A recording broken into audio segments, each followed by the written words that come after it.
The prime minister for invoking the country's Emergencies Act in his desperate effort to end the country's ongoing protests against vaccine mandates. Joining me now, Kara Frederick, research fellow for technology policy at the Heritage Foundation.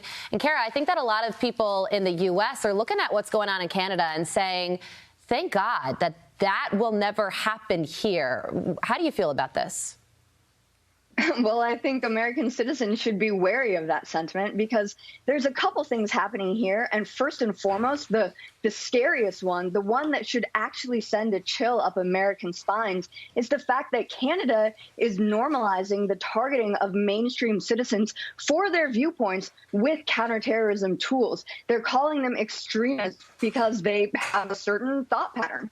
And I would say that American citizens, again, should be worried about this because we see the seeds of that happening here. You look at the National School Board Association calling parents who oppose critical race theory in their schools domestic extremists. You look at the DOJ setting up a domestic terrorism unit for anti-government and anti-authority ideology. And then just recently, there was a Department of Homeland Security bulletin that classified the use or the spreading of disinformation, misinformation, or malinformation on social media as potential terrorist activity. So there's chaos on both of our borders right now, but we should look to the north and see what they're doing and know that it is already happening here. Be on guard against it, Americans. You know, Kara, I wonder what happened to caring about freedom of speech. You see it on college campuses all the time where students, they care more about safe spaces than wanting to debate somebody with a differing view.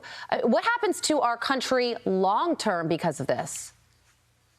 You know, I'm really afraid that the next generation of citizens are not going to reap the benefits of the First Amendment, because as we've seen with the government and tech companies working hand in hand to police speech, you know, they no longer have a one justice system for all, right? There's a two-tier justice system, one for people who believe what the Biden administration believes or whatever the prevailing leftist ideology is saying, which is right today. And then the others who are more critical and they're like, actually, we're a little skeptical about, you know, the Wuhan lab leak or a theory when that was perpetuated, or the fact that the Hunter Biden laptop is misinformation. Maybe it's real. So you can sort of see that freedom of expression right now, it's being chipped away at by the marriage of the government and big tech companies to police speech. Simple as that. You know what? I think you're absolutely right, because a lot of people say these social media companies, they're private companies, they can make their own rules. But if they're doing the bidding of the Democratic Party, when does that become government censorship?